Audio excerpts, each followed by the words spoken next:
আসসালামু আলাইকুম সবাইকে। আশা করি সবাই ভালোই আছেন। তো আমি আজকে আমার ইজি একটা শরবত রেসিপি দেখাবো। সেটা হচ্ছে অ্যাপল আর অরেঞ্জ দিয়ে। অ্যাপলগুলো আমি 2টা অ্যাপল কেটে সিদ্ধ করে নিয়েছি। তো এখানে এখন আমি ব্লেন্ডারে দিয়ে দিলাম। এটা আমি ব্লেন্ড করে নিব একদম স্মুথ করে। ব্লেন্ড করে তারপরে অরেঞ্জগুলো সিদ্ধ করে নিই। ফ্রেশ অরেঞ্জটাই 3টা ছিলে নিলাম। আর এখানে মিশ্রি ভিজিয়ে রেখেছিলাম, মিশ্রি যেটা রক সুগার, সেটা দিয়ে দিলাম অরেঞ্জের সঙ্গে। এটা আমি ব্লেন্ড করে ছেঁকে নিলাম। এই তো হয়ে গেল 3টা অরেঞ্জ, 2টা অ্যাপল।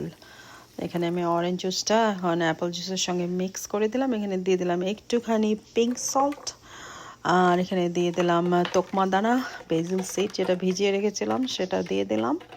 তো এই তো হয়ে গেল, আর কিছু লাগবে না। আর যদি মিষ্টি ঠিক না হয়, কেউ যদি একটু বেশি মিষ্টি পছন্দ করে, একটু চিনিও অ্যাড করা যাবে।